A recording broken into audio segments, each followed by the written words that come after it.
Hey everybody, welcome to another episode of the LitRPG podcast. I'm Ramon Mejia. I'm here to bring you the latest LitRPG news, reviews, and of course, author interviews. This is episode 60 of the podcast. That's right, we actually hit episode 60. This week, I have 8 new LitRPG reviews just for you folks. We're going to begin with Hero of Naught.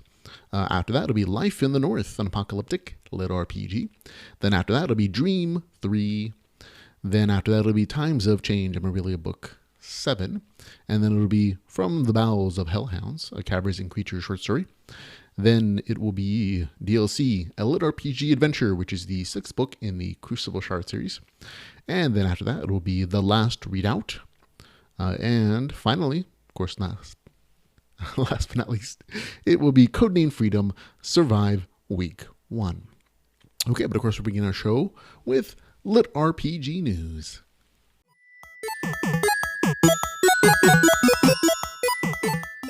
And in LitRPG news this week, we are going to begin with a very touching story from Blaze Corbin.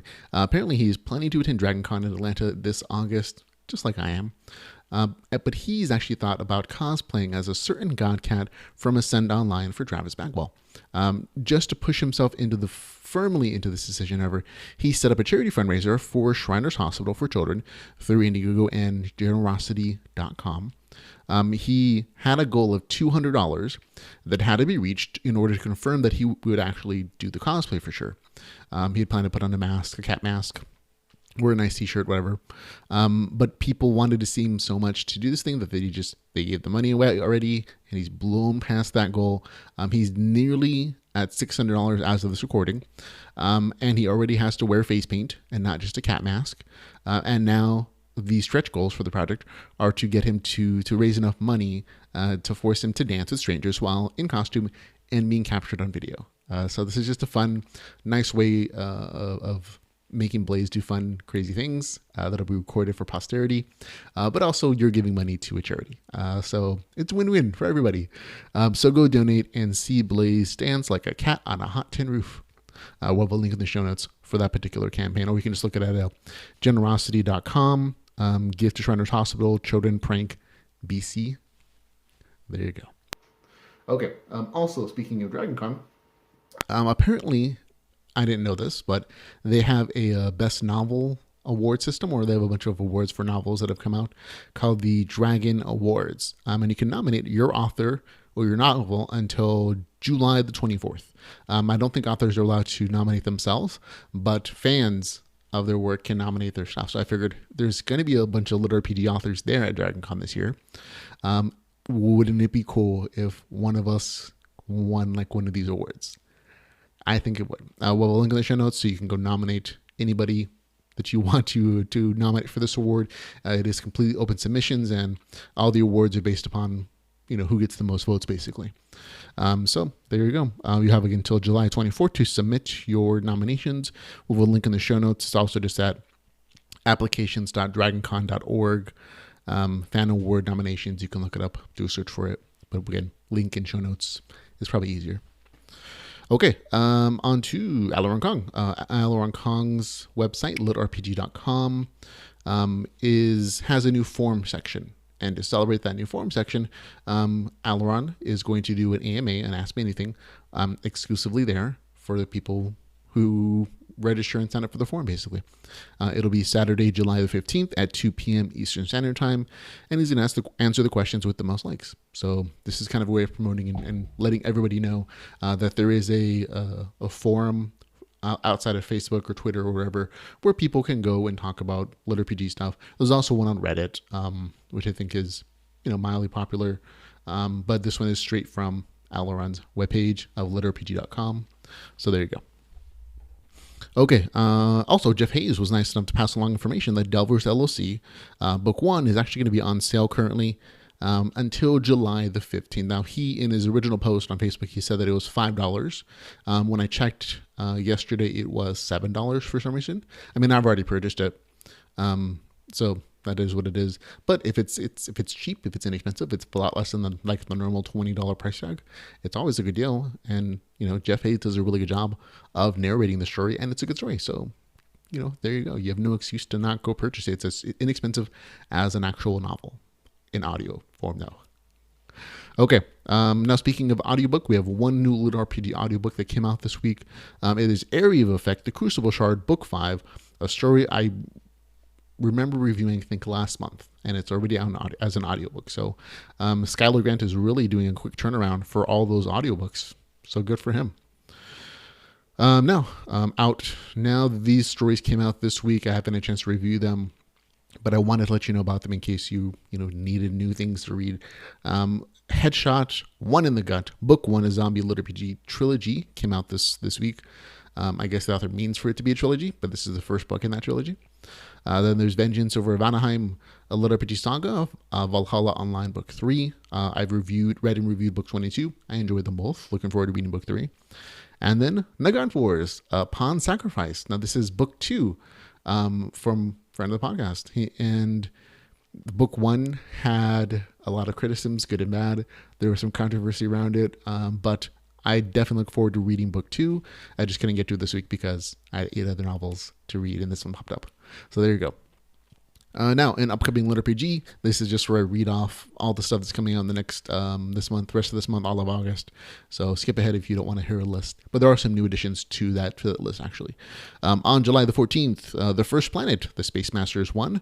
On July the 15th, Kingdom Level 3. On the 17th of July, The Long Road to Karn, Realm of Arkham Book 5.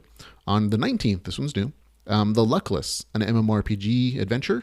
The author asked me to let you guys know that the pre-order version of this is on sale for 99 cents. The regular version will be like $3.99 apparently, and it'll be on Kindle Limited. Then on the 28th of July, it'll be Stratus Online Awakening. And then on the 31st of July, it'll be A Slave in the Locked Lands. This is book 2 in the Weirdest Noob series. August the 1st, this one's new as well to the list. Office Wars, Bathroom Politics. That's the second book in that series. Enjoyed the first book immensely. Then also on August the 1st, it'll be Rapid Play. On the 4th of August, it'll be The Glitch Fiends, Part 2, Hell's Glitch Book 3, which is always a weird combination of numbers to me. Then on the 15th of August, Pharaoh Book 4. Also on the 15th of August, The Last Warrior Unigaya. On the 22nd of August, it'll be Shards of Reality. And then also, it'll be Supermassive Overlord Space Masters Book 2 will also be out in August. And on the August the 30th, it'll be Shaman's Revenge, Way of the Shaman Book 6. So there you go.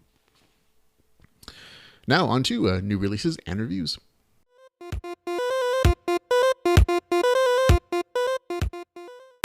And in new releases and reviews, ready to begin with a review of Hero of Naught, written by Jeffrey Falcon Logue. He's the author of the Slime Dungeon Chronicles. Okay, I will read you the author's description. The future is here. A century after human AI wars, the two races have settled together in a country for peace. From their mutual cooperation, science has exploded once again into a revolution of new ideas. At the forefront is the newest and most advanced game ever to exist, Everlife. Platt was a senior in the academy when he first began his adventures into the game world.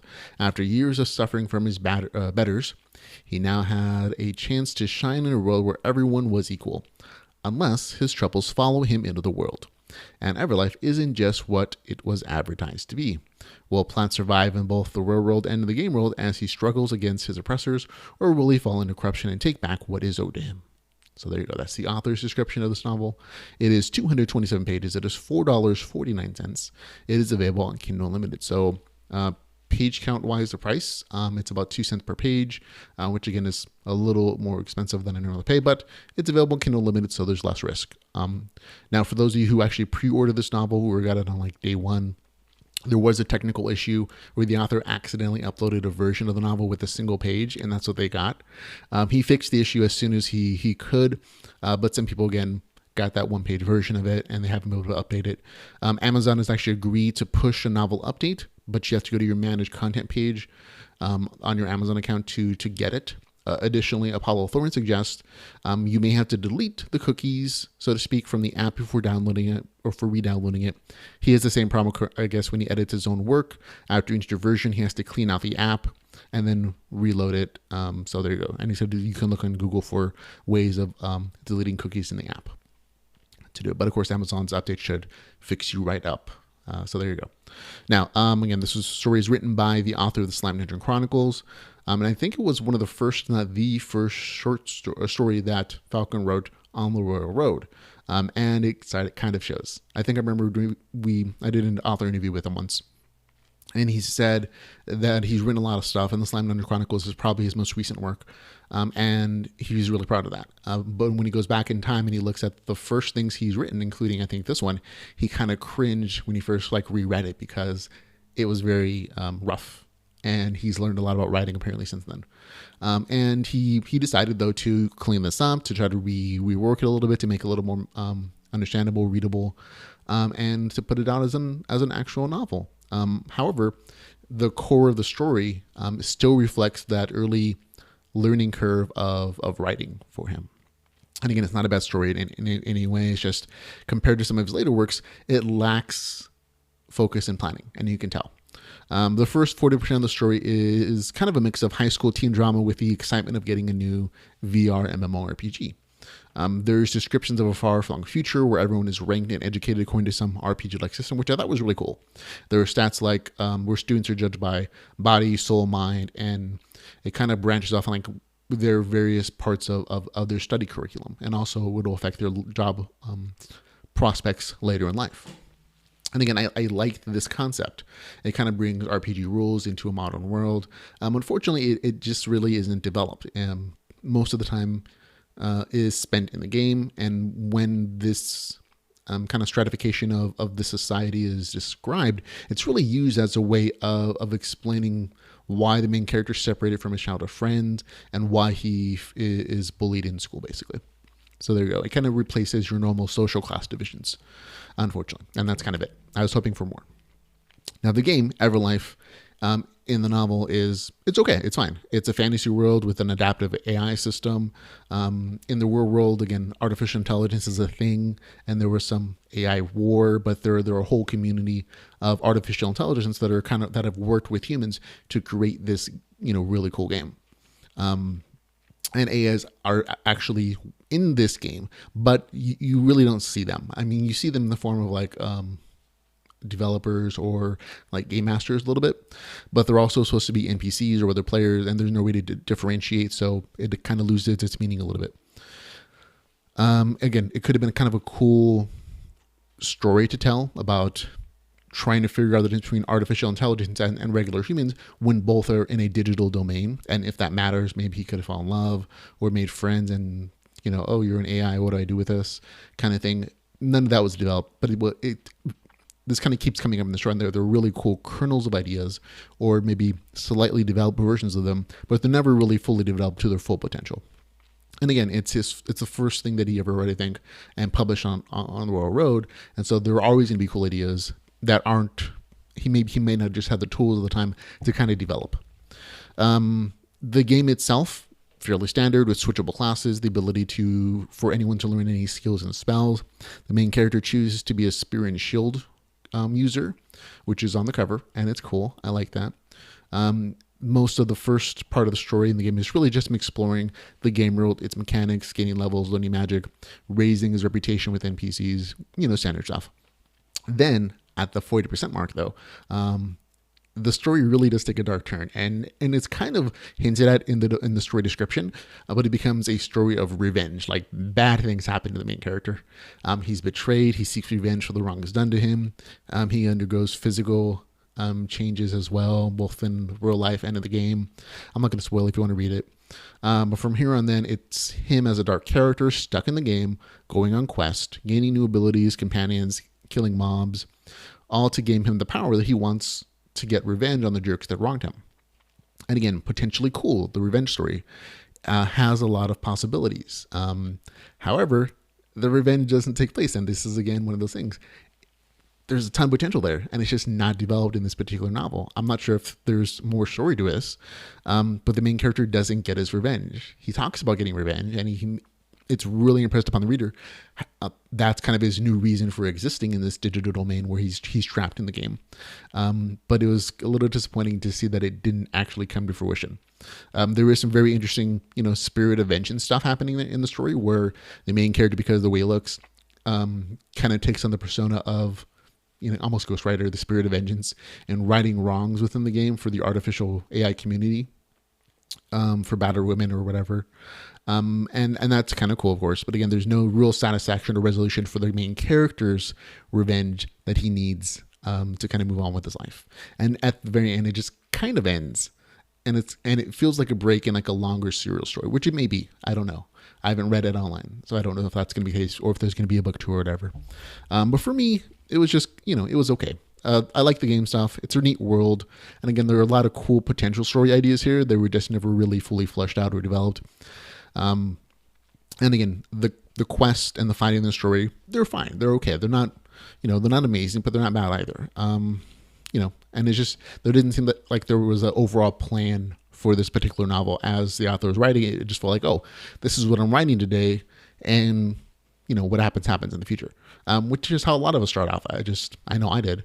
And it is what it is. So there you go. It's okay. It's not bad, but it's not amazing either. It gets a score of 6 out of 10.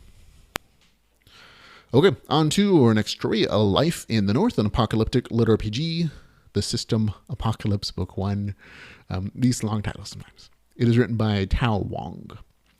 Okay, I will read you the author description. All John wanted to do was get away from his life in the Klon National Park for a weekend. Hike, camp, and chill. Instead, the world comes to an end in a series of blue boxes. Animals start evolving and monsters start spawning. Now he has to survive the apocalypse, get back to civilization, and not lose his mind. Life in the North is book 1 of the System Apocalypse, a LitRPG apocalypse book that combines modern-day life, science fiction, and fantasy elements along with game mechanics. Okay, this is 334 pages, $4.99, available on Kindle Unlimited. I think it's priced about appropriately. Now, this author is actually the same author as A Healer's Gift, which I reviewed a couple weeks ago. Good story, and this one kind of reflects the same kind of style of writing. The same issues I had with that story are here as well. I'll talk about in a little bit. But again, this was originally a story on the Royal Road. You can actually read the first chapters of book 2 if you go there. We'll have a link in the show notes, of course, and in the review if you want to go check out kind of a hint at what happens in book 2. Okay, my description of the story. John is having a bad day. He's out camping after losing a job. His house burns down. His girlfriend leaves him. He wakes up to the world he knows has ended, being turned into an RPG system. Because he's in a high-level zone, he gets several big perks, chooses a magical companion, a fairy named Ali, and has to survive. So I kind of emphasize the survival a little bit more. Okay, this novel is mostly a running journal of what the main character John does when the world he knows ends and an RPG wind takes over. It's one part survival, it's one part adventure, RPG adventure, and one part community building. I kind of broke it into those 3 because those are kind of the 3 core ideas of the story. And again, there's no big plot scheme here.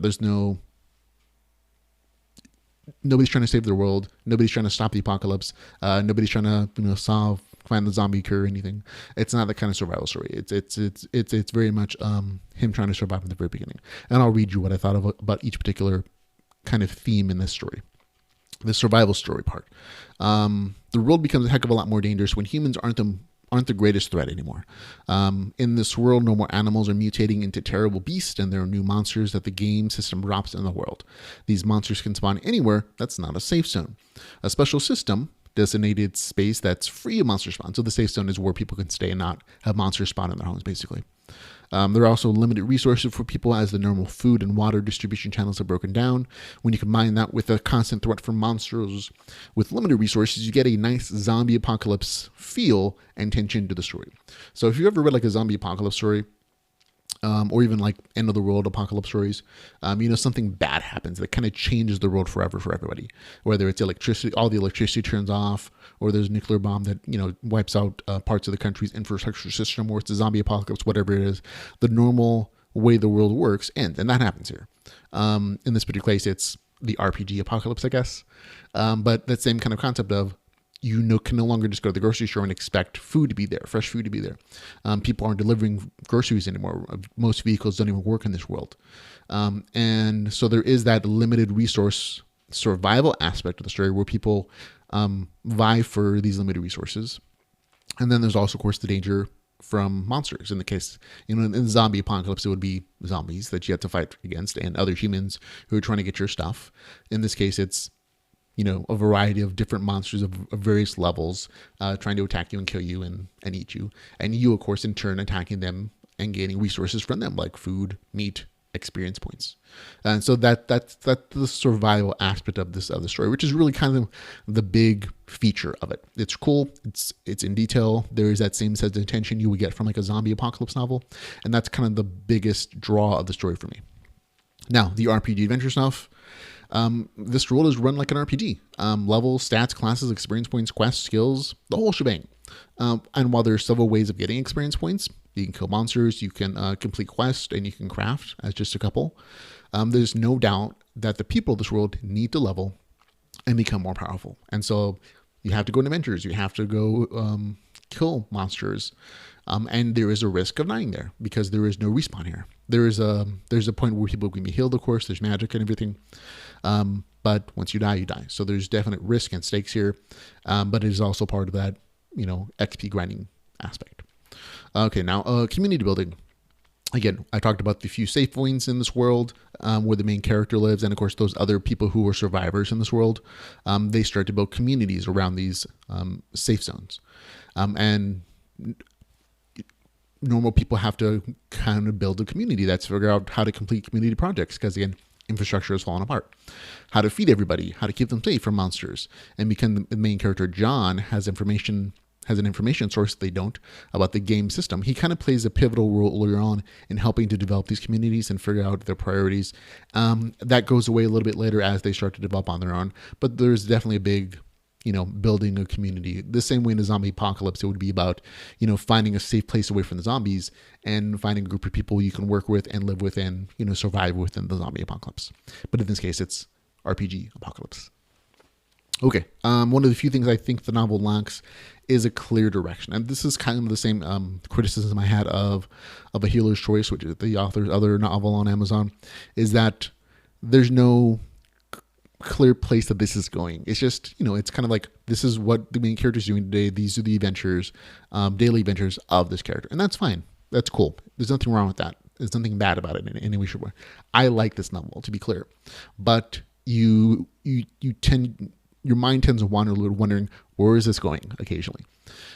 For example, in a zombie apocalypse story, which I'm a big fan of as well, those stories all usually have a purpose, whether it's to build a community to survive this apocalypse thing, or to, one main character has to find his family who's far away, help them, and save them from the potential bad things in the apocalypse, or somebody's trying to find a zombie apocalypse cure or whatever it is, and none of that kind of exists here. I mean, to a degree, the survival stuff is kind of a goal, but that's more of a day-to-day thing of like, I need to eat, I need to get XP, I need to gain levels to live on a daily basis. There's no long-term goal within the novel at this point. Maybe there is for some future editions of the book, but in this particular novel, there doesn't seem to be that kind of purpose in it at this point. So other than that, but it's a small detail.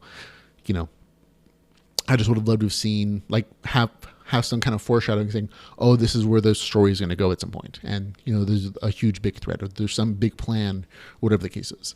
Okay. Also, the emotional development of the main character really doesn't happen until like the last 5% of the story.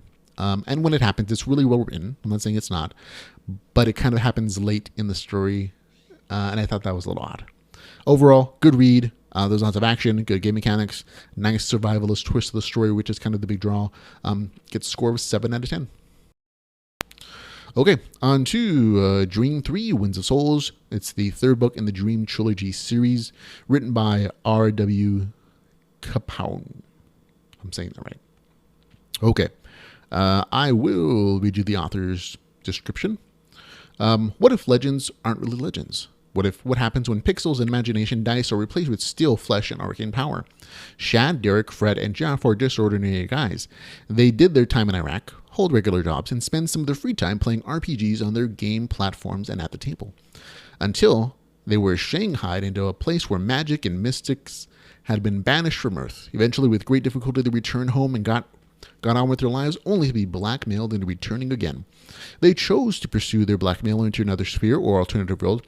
This one is Emily Nippon or the Edo period, albeit with influences from other cultures and a heavy necromancer presence. Once again, the Black Talons bickering and insulting each other, all the while must find and confront those who would use them for their own nefarious plots. Cecil intends to summon the winds of souls, and the Fours are determined to stop him, if nothing more than for revenge.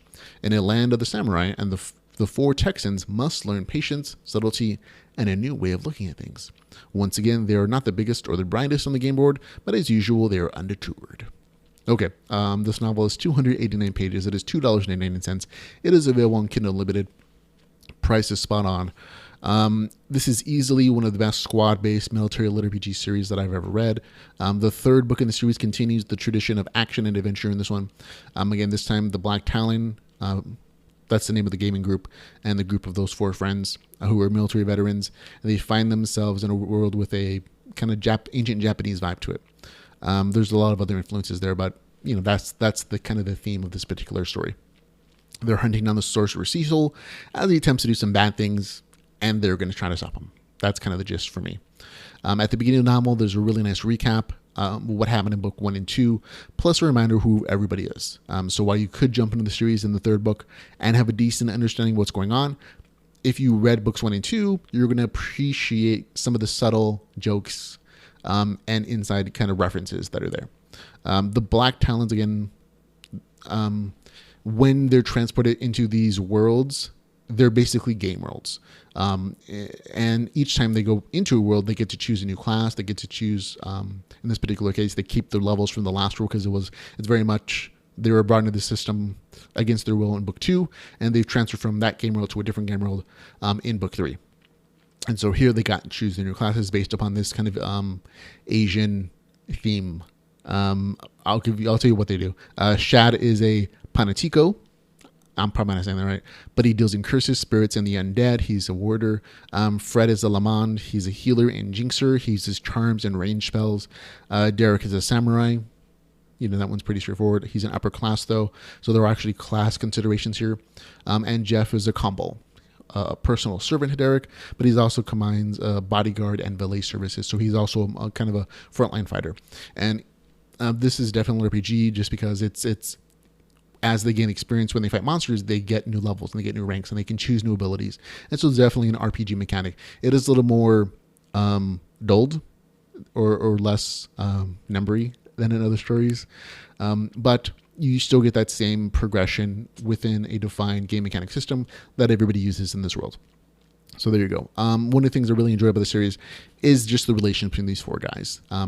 They are friends. They are all veterans together. They were in the same squad in Iraq, and when they came back, they remained friends.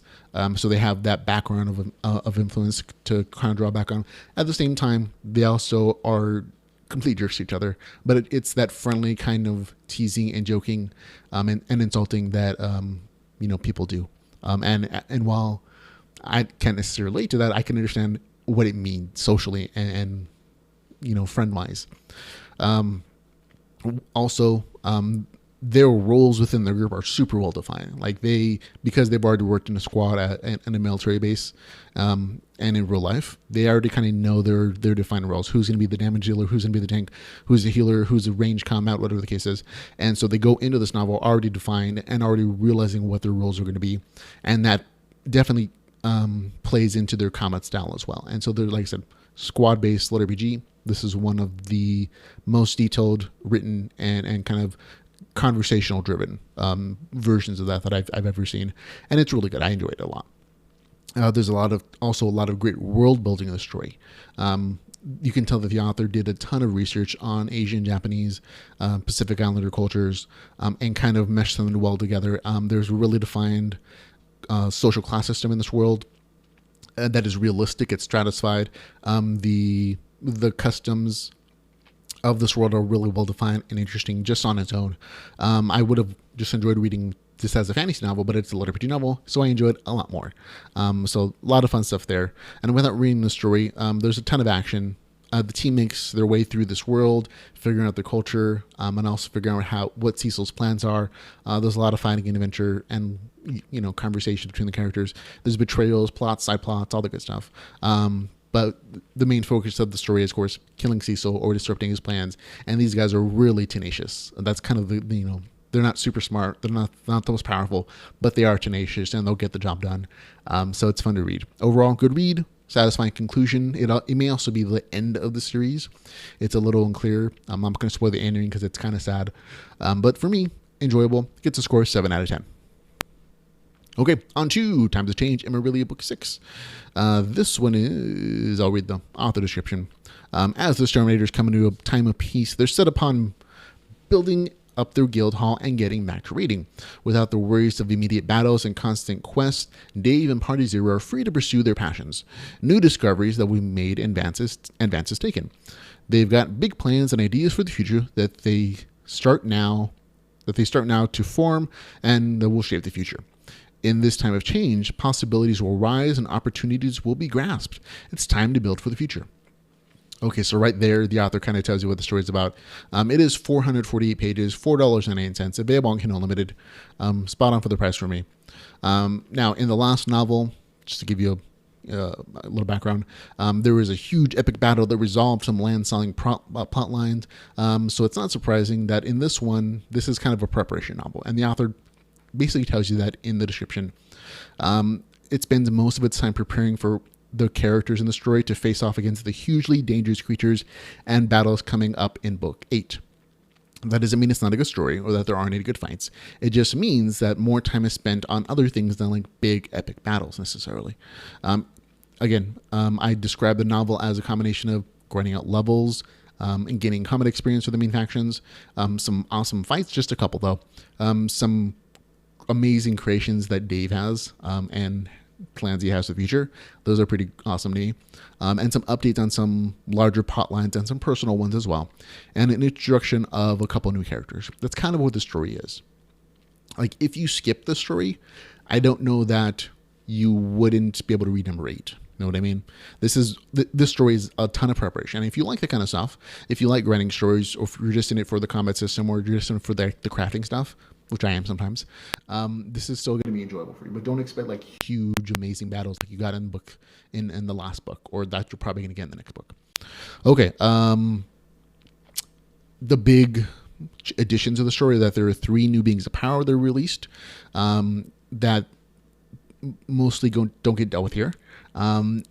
There is one epic battle scene with one of them. It's kind of a short fight scene, but one of those 3, beings of power is dealt with. But that's kind of one of the only big, huge, epic fight scenes in the story.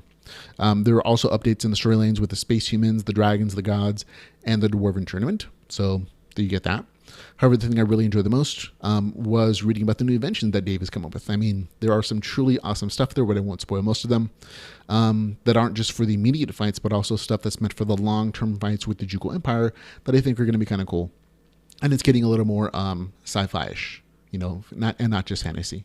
And this one's kind of a spoiler, so skip ahead of like a second if you don't want to spoil it. But one of the things that Dave makes that I really loved was magical power armor. I mean, that alone was worth the price of admission for me, just to see, freaking magical power armor show up in this story and for it to be viable and useful, and it's a little OP, but not that much. But I thought it was kind of cool. And it's amazing the stuff that the author comes up with that combines like sci-fi and fantasy, or just like magically powered science, I guess, if you want to call it that.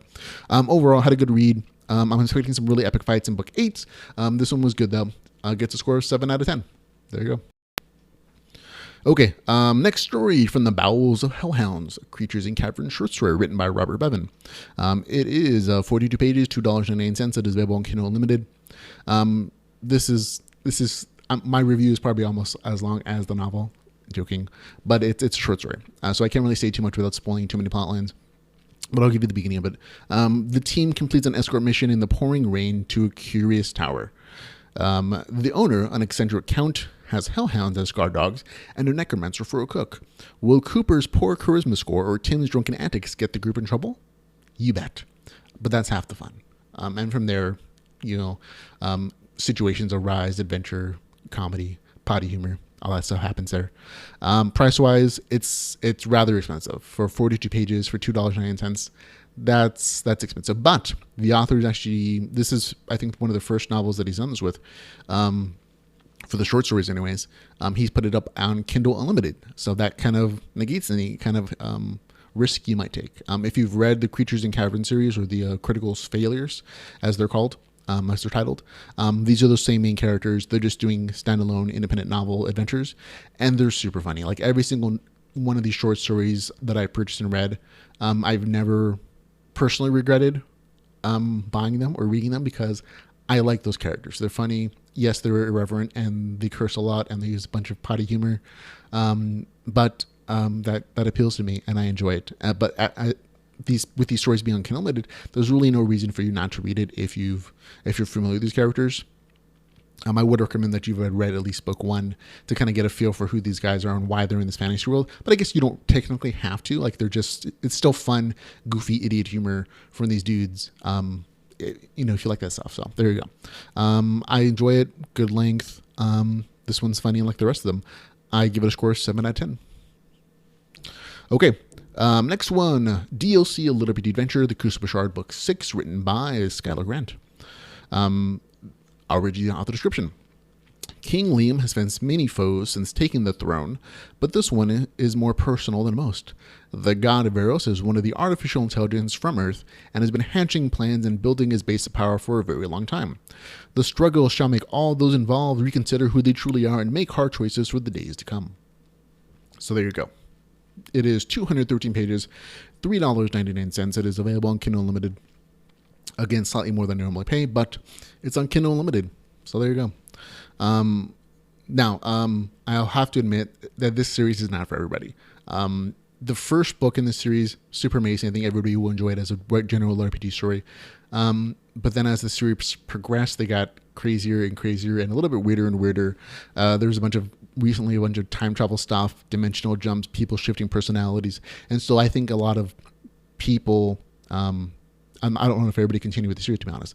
I have, because I'm willing to go along on this weird journey, just because the author keeps making the stories interesting and he keeps introducing new kind of game systems, like little kernels of it in there. And this one is no different. But in this way, in this particular novel, the author really does return with some consistency in the weirdness, if I want to say that way. The novel is still very weird, but it's consistently weird in the exact same way. So there is dimensional hopping, but there's no time travel. There's no like shifting personalities necessarily that kind of make you like, you just ruin the entire earlier part of the story. None of that happens here. It's very consistent in its weirdness, I guess. So there you go. The first 2% of this novel is a nice recap of the last 5 books. The author literally does book 1, this is what happened, book 2, book 3, book 4, whatever, book 5. So that way you can kind of understand the journey that the characters have been in without getting into too much detail about all the weird things that have changed. I'm not going to summarize what happened in the last 5 books, but one of the big things in the last book happened was that Liam became king of the world, and he also gained this power called mind games. That lets him enter people's minds to see their secrets. And this new power is probably the thing I like the most about the story, because every time he enters someone's mind, he activates a new mini game world. And the author uses that as a way to kind of break up the stream of fights in the story and tell little mini LitRPG adventure stories. I especially like the one where Liam has to solve a murder mystery, Ace Attorney Phoenix Wright style. And I thought that was kind of cool. And just kind of a break from the normal style of the story. And I thought it was a really cool little mechanic that gave you like a different kind of RPG, game within a larger story. So there you go. Now the villains that need to be featured in the story are really all identified up front in the beginning of the story. There are 9 demigods that are artificially created, assassins from unknown factions, the Dark Court, and the Veros, the Mad God. So these are really identified as, these are the people we have to beat by the end of the story. And the author is pretty straightforward about it. So I'm assuming that they're all going to be dealt with by the end of the series, which is upcoming apparently. Now this particular novel, the team plans on taking out the Dark Court and Veros, the Mad God, who have imported some land from another dimension that they live on, and Liam names it, who's the main character, DLC. And of course, when they travel there on their airship, they have to pay to get through the magical barrier, the magical wall, to get to the DLC. Get it? There's a paywall to get to the DLC. It's a joke. But I thought it was really funny to me. I laughed a lot when I read it. Now, as soon as they land, the story changes into this kind of weird, yet fun, Alice in Wonderland / fairy tale office story, where Liam and the rest of the team have lost their memories and are working for the DLC Corporation. Liam and Yevi, who's the human incarnation of the goddess, the fire goddess, they're salesmen, and they use their sexual prowess to make a lot of sales. Ashley's in counting, Walt is someone's assistant, and from there it's a battle not only get everyone's memories back, but fight with all sorts of fairy tale themed monsters, including Goldilocks 3 bears in mech suits, 7 murderous doors, and the big bad wolf himself. And there's a ton more. I don't want to spoil all of them, but they're fun, interesting stories and action and fight scenes. And of course, it all culminates with a big battle with Veros himself, which is a battle to the death. So there is resolution there. I think at the very, very end, there were some nice twists that the author did that I wasn't expecting, but I should have seen coming. And overall, I had a good time reading it. And this one actually makes more sense than the last couple that were just odd, and that he used a lot of time travel dimensional tropes to change and shape the story. And that's the author's right to do so. I'm not saying it's not, but I think it threw a lot of people off in that it shifted a lot of the previous story that came before and almost seemed to ruin it in some ways. But this one is just pretty straightforward and it's consistent. And I think people who like past stories may still enjoy this one. So there you go. And the author does say that I think he's only doing a couple more books in the series, so it's actually going to have an end. For me, I had a good time reading it. Gets a score of 7 out of 10. Okay, on to The Last Redoubt, a LitRPG adventure Unity series book run, written by Isra, Boothimetheti. Look, I'm not trying to say it incorrectly. You'll have a picture of it so you can see it yourself, but that's how I'm going to pronounce it. Okay, author's description. Join Tamara Alkins, bard in training, blacksmith, and reluctant adventurer as she stumbles upon plots and invasions dungeons. All she wants to do is become a full-fledged bard and make cool weapons and armor for her friends and family. However, an ancient enemy gathers and kingdoms plot, and only one hero and her companion can choose between salvation and utter destruction. So there you go. Now, this is a female main character in the story. It's listed on Amazon as 689 pages. I think that might be incorrect. I used a program to transcribe it into like a MOB file, and it came out as like 358 pages. So there might be some difference there, but it is $3.99. It is available on Kindle Unlimited. So either way, price-wise, it's appropriately priced, and it is on Kindle Unlimited, so a lot of people can take a chance on it as well. There are some really cool story ideas in the story again, but they're not really developed well. For example, there's an idea in the story of AI cores being involved from old nano programs, and that magic in this world is actually just an extension of ununderstood or a lost understanding of a form of technology. And those are cool story ideas, but they're not really developed, and they're really lost on a main character who has everything handed to her. And that's kind of the really big flaw in the story, for me at least, is that everything that happens to the main character, all the benefits that she gets, all the power increases that she gets, levels, experiences, points, spells, whatever the case, everything seems to be just given to her. Like, she's just walking along. Oh, here's a new AI. I'm walking along. Oh, here's a whole city of advanced technology. And oh, you like that boy over there? Oh, look, he suddenly falls in love with you and leaves his ex-girlfriend, whatever the case is. And it's fine. Like I said, the game mechanics and story are interesting. I really do think that there was a lot of story potential, but it's just that it was never really developed. Some other ideas in the story that I thought were cool, but just not really developed, is kind of the fundamental concept that this world is kind of an outgrowth of advanced technology where civilization was kind of had to start over, but they still have the same kind of fundamental technology, and that AIs are permeating the world, they're just not seen. And so there's a whole class of individuals called the Awakened that can see things like character sheets, stats. They can see experience points. They can see other class skills and item descriptions. But the other people who aren't aware or awakened, they don't see in that stuff, so they don't really believe it. So they may use the same phrases, but it's because they can't see that same data, they don't have the same access to that world information. They're actually considered a lower class of people because they can't develop as much. Even if they're both adventurers, the person who has more information can plan better, they can do more development. You know what I mean? And so that kind of stratification of the society it's a really cool idea. It's just, again, not really developed very much in the story. Now, the main character, Tamara, happens to find a fallen spaceship. She's saved by a robotic guard dog, by a suddenly awakened core within herself.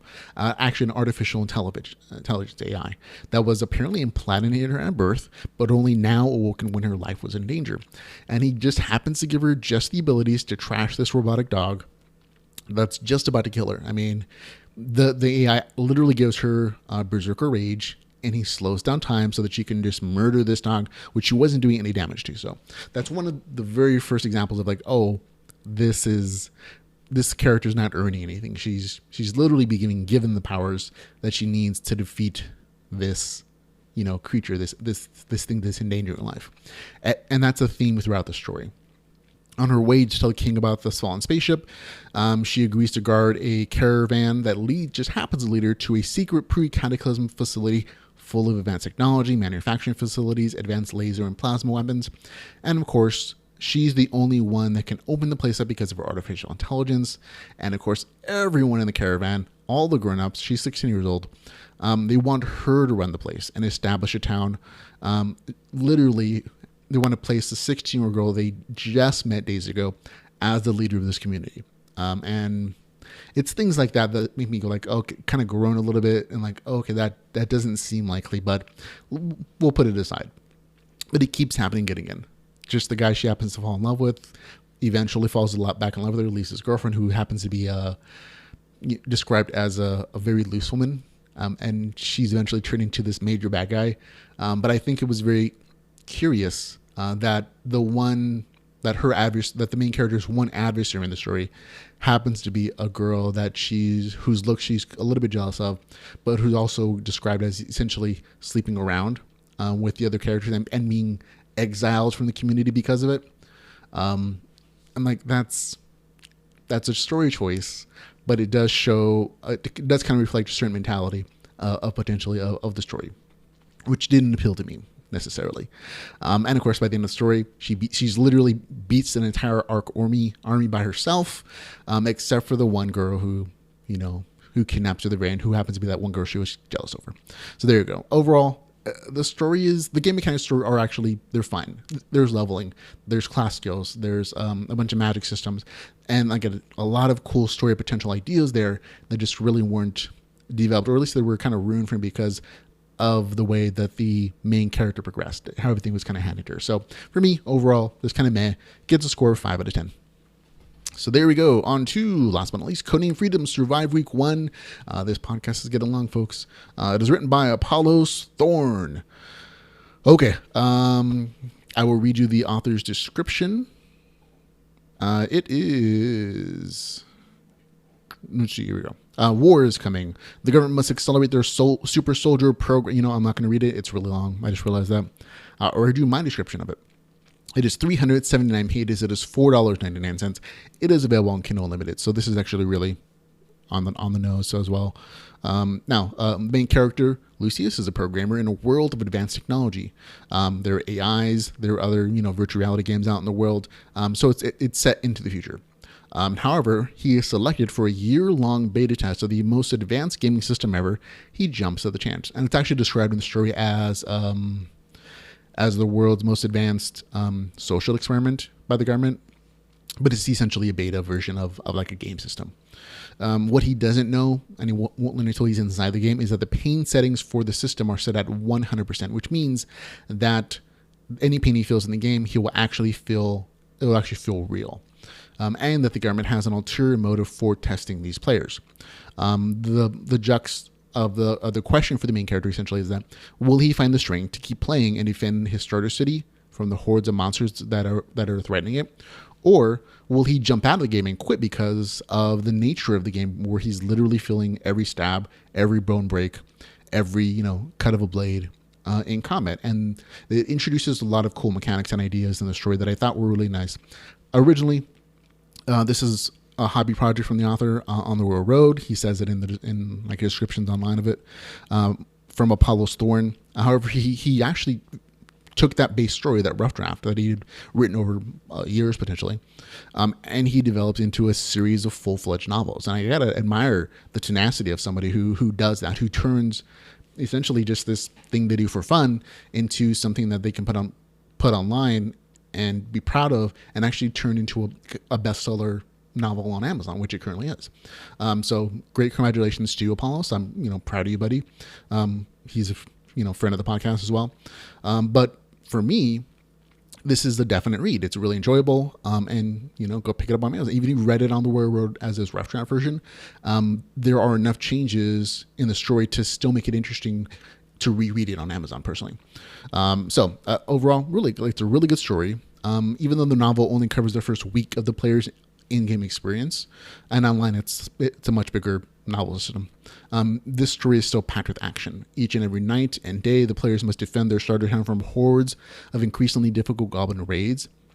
And again, the real big draw of this particular section of the story, or this particular novel, is that 100% pain setting. Everything that the players do in combat in other stories is all that pain is muted. So they don't really have to face the immediate physical consequences of fighting creatures, fantasy creatures. And in this particular story, the author takes a really realistic approach to combat, and essentially tests each character's commitment to this kind of game. Because we all kind of dream about, falling into a virtual reality game or being ported to a game where there's RPG mechanics. But if we still had to face the same levels of pain in combat we would in our regular world in fighting and in growing more powerful, the question kind of remains, would we still want to do it, or would we quit and choose a different life for ourselves? And that's kind of the story, that's kind of the question that the main character is forced to address for himself. Because again, he is a programmer, but he's used to playing games where pain isn't an issue, where he just has to focus on strategy and game mechanics. And that's not the case here in this world. In this particular world, skills and fighting techniques have to be learned. Nothing is handed to you. There's no hotkey system where you can just press a button and automatically do a thing. No one starts out using their weapons well or armor well. Everybody has to learn how to actually use it as if it was a real world. The main character chooses to be a spear and shield wielder, which is on the cover, so I'm not spoiling anything. And he has to figure out how to use these weapons effectively. And he kind of sucks at first, but he does gain skills in through use. Another thing about this combat system and the game world in general is that it slowly introduces the game mechanics as the character's level, which is a different way of approaching this kind of game world. And each time the level, the characters can actually choose to have what kind of interfaces appear within their system. So as the character's level, they get abilities, skills, which can allow them to start doing grouping mechanics, where they can form groups and share experience points and start to maybe later on do group chat systems. But it's always a choice for the main character or for the characters on how gamified they want the role to be. It doesn't change the fundamental reality of having to physically wield something and stick it into a monster and being cut and killed and having broken bones and blood go everywhere when you're in combat against an enemy. None of that changes, but it's the perception that gradually change for the main characters and how they see the world. Eventually, depending on the choices, the characters can get really detailed character sheets where they can see specifically, oh, these are all the things that affect myself. But they don't have to necessarily. They can choose to spend those points instead on something like a pet that'll give them better awareness of the worlds around them, potentially. And so there are a lot of game choices, but I thought it was a really interesting application of game system mechanics. So I thought that was kind of cool too. Overall, again, this is I enjoy the story a lot. I was sort of spoiled, and I don't think I would have enjoyed it as much as somebody who came to it the very first time they read it, because I've read the online version, and it goes beyond the first week. And so I didn't see things in this novel that I was hoping to see, which I'm not going to spoil for anybody, but you're going to see in book 2 or 3 or whatever. So for me, it isn't quite as enjoyable as I was hoping it was going to be. For anybody who's never read this story before, they're going to really enjoy it. It's fun, it's interesting, and it's, again, one of the more realistic approaches to combat that I've seen in a LitRPG story. So I had a really good time with it. Again, in book 2, there are hints that there are bigger things coming, so be aware of that. Overall, again, a good action-filled combat story, and I read it in a single sitting, which should tell you something. Even though I've already read it twice on the Road, I still read it again in one sitting. It's one of those novels that you're just it's a page turner. So there you go. For me, I get score 7 out of 10. I enjoyed it. And again, it didn't get 8 just because I didn't see some of the things I would have liked to have seen, like skill trainers and some short stories. But again, it was still enjoyable. If this is your first time reading it, you're going to think it's great, to be honest. At least I hope you do, because I enjoyed it. And I was going to have a link in the show notes for the rough draft version of the story if you want to read ahead and see what may be happening. So there you go. That's it, everybody. We're done. It's a slightly longer episode because I had a lot to say, I guess. But that's it. You can follow us on Facebook, Twitter, YouTube, Patreon. And of course, if you enjoy the podcast and you want to support us in any way, shape, or form, you can find all the ways to do so at litrpgpodcast.com/support. Again, thank you, ladies and gentlemen, for hanging out with me. It's always so much fun to gush about this thing that I love, LitRPG. And until we can hang out again, remember, folks, to go read some LitRPG. Goodbye, everybody.